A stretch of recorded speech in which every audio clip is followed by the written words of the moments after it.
ജപ്പാനിൽ കിട്ടുന്ന ഒരു ഐസ്ക്രീം ഞാൻ പരിചയപ്പെടുത്തി തരാമെന്ന് വിചാരിച്ചു. അതായത് അത് വന്നിട്ട് ചോക്ലേറ്റ് ആണോ അതോ ഐസ്ക്രീം ആണോ എന്ന് നമുക്ക് തിരിച്ചറിയാൻ പറ്റില്ല. അങ്ങനത്തെ ഒരു ഐസ്ക്രീമാണ്. നേരത്തെ ഇത് കഴിച്ചിട്ടുണ്ട്, പക്ഷെ വീഡിയോ എടുക്കാന്ന് വെച്ചിട്ട് ഞാൻ ഒന്നുകൂടെ മേടിക്കുന്നതാണ്. കാരണം ഈ ഐസ്ക്രീം എനിക്ക് അത്രയും ഇഷ്ടപ്പെട്ടുകൊണ്ട് മാത്രം ഞാൻ വീഡിയോ കാണിക്കുന്നത്. സാധാരണ അങ്ങനെ ഫുഡൊന്നും കാണിക്കാറില്ല. അപ്പം ഞാൻ മേടിച്ച് ബില്ലടിച്ച് റൂമിലോട്ട് പോകാൻ വെച്ചിറങ്ങിയതാ. നേരെ റൂമിലോട്ട് വിടാം. ഇതാണ് എൻ്റെ റൂമിൽ കയറി. ഇതാണ് ഞാൻ പറഞ്ഞ ഐസ്ക്രീം. പക്ഷെ ഇത് ഐസ്ക്രീം ആണോ ചോക്ലേറ്റ് ആണോ അത് നമുക്ക് തിരിച്ചറിയാൻ പറ്റില്ല. നിങ്ങൾ അൺബോക്സ് ചെയ്യുമ്പോൾ നിങ്ങൾക്ക് മനസ്സിലാവും ഇത് ചോക്ലേറ്റ് ആണോ ഐസ്ക്രീം ആണോ. നിങ്ങൾക്ക് തന്നെ ഡൗട്ട് അടിക്കും.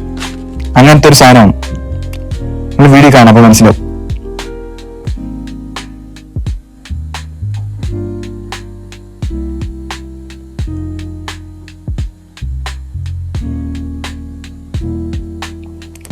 കാരണം ഇതാണ് സാധനം. ഇത് ചോക്ലേറ്റ് ആണോ ഐസ്ക്രീം ആണെന്ന് നിങ്ങൾ തന്നെ പറയും. പക്ഷെ സംഭവം ഇത് ഐസ്ക്രീമാണ്. ഐസ്ക്രീം ആയതുകൊണ്ട് മാത്രമാണ് ഇത് ഇത്രയും വെറൈറ്റി എന്ന് ഞാൻ പറയാൻ വേണ്ടി കാരണം കാണാൻ വേണ്ടി ചോക്ലേറ്റും കഴിക്കാൻ വേണ്ടി ഐസ്ക്രീമും. കണ്ടില്ലേ, ഇതാണ് സാധനം. നല്ല ടേസ്റ്റ് ഉണ്ടായിരുന്നു. അപ്പം വീഡിയോ ഫുള്ളായിട്ട് കാണുക. എന്റെ ചാനൽ സബ്സ്ക്രൈബ് ചെയ്യാത്തവർ സബ്സ്ക്രൈബ് ചെയ്യുക. ഓക്കെ, നമുക്ക് അടുത്തൊരു വീഡിയോ കാണാം. Okay, by.